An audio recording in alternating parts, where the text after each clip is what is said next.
Eric Lisica AKA soCro. I'm here to talk about soap.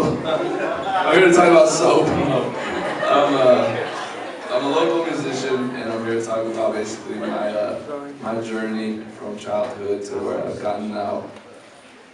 That's about it. That's all I'm about to start. I was born to two Croatian immigrants. Both of them loved music. My mother played the piano and sang. My father was dancing and serenading us whenever he was home. It was pretty much predetermined that music would be a part of my life. But back then, who knew that I'd end up being a hip-hop artist? Although this picture might not have been a good sign. Microphone in one hand, crotch in the other. As soon as I could walk and talk, my parents put me in piano lessons. I'd have to sit there and participate an hour every day. It was miserable. I can still hear my mom yelling at me, straighten up my back, because I would always be slouching.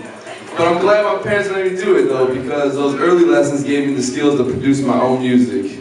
Plus I have an immaculate sweater. So this piano crap went on for several years. Around middle school, my parents thought it'd be a good idea to put me in bell choir. When out of all the instruments, why would you choose to do this shit? It's stupid. But I have these tips. Yo, boys to men, let me tell you, this is where it all started for me. Growing up, I wasn't allowed to listen to secular music. I first heard, I'll make love to you, at my neighbor's bar mitzvah party. The moment was memorable for two reasons. Obviously, one for boys and men. The other was he was getting FaceTime with this hot chick, and I was like, damn, this music is magic. In high school, I became friends with a guy who played guitar, and I was like, yo, this dude's playing his own songs like Creed and shit, you know? Anyways, I thought I'd learn to play guitar, so I learned a couple of chords, and I rocked my pants off. This is my cousin Bobby. My sophomore year of high school, I unexpectedly lost my mother. She passed away, and my family thought it'd be a good idea for me to go and spend the summer with my cousin Bobby. He's the one that introduced me to hip hop, and I spent the whole summer riding around, listening to Outkast, 8-Ball, and MGG, a little bit more. As you can see, this is a weird transitional period in my life. I was a senior in high school and started to write my own music. And I was heavily involved with hair bleach. And it affected my brain because the music I was writing was shit. After high school, I moved to Michigan for a couple years. During this time, I bought a drum set. I taught myself how to play. This was when the fun began. While I was in Michigan, I met a fellow by the name of Stratton Tingle. And he was like, hey, yo, I live in Chattanooga. You want to play my band, bro? And I was like, yeah, fuck yeah, bro. So I moved to Chattanooga. That band, Antebellum, was created in 2005. It was a 4-piece indie rock band. We released an EP in 2007. But later that year, a small band, Lady Antebellum, decided to blow up. So we changed our names to Protestant Kings, switched up our genre, threw a little electronic feel into it, and wrote a bunch of new songs. Later that year, I decided to make a hip-hop track for fun. I listen to it all the time, might as well make a track. This song's called Bump My Shit. It was inspired by me driving around the city, playing Bump My Shit. This is my DJ, by the way.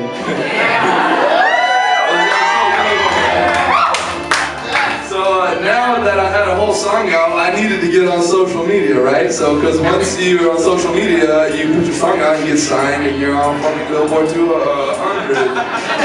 This is the first picture I took. I used it for Facebook, SoundCloud, Twitter, all the rest of the stuff, and I wanted to hear my songs.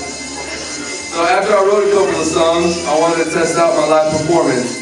I never actually had a mic in my hand. I was always behind another instrument, so I was nervous about how it was going to go. I figured the best way was to do JJ's open mic night. There was like 3 people the first night I played.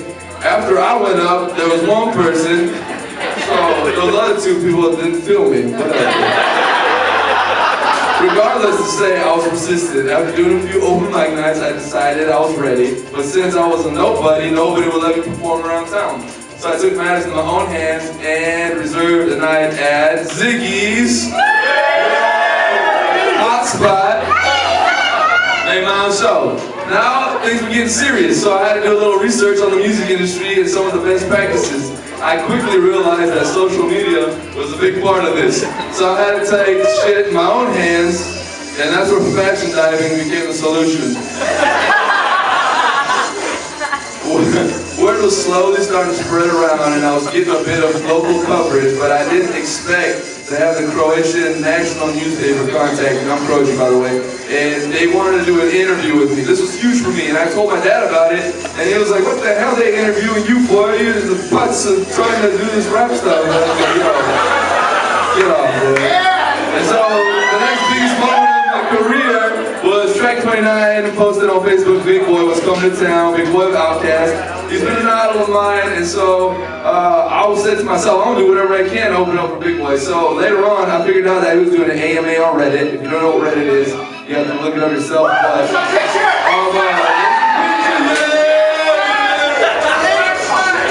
anyways, I got to open up for Big Boy. And we were backstage, and it was nice.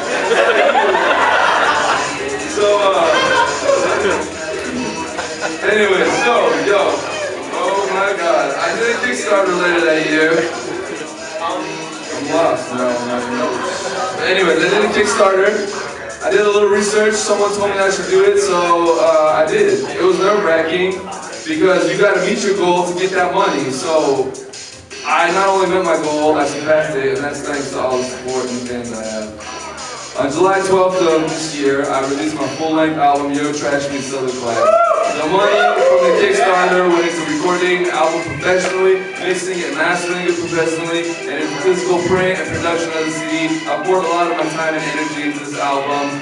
This is just the beginning though. I'm currently working on my next EP.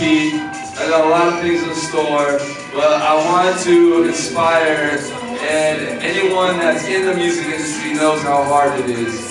But if you put the time and you grind, shit is possible. So if you got a dream, chase it.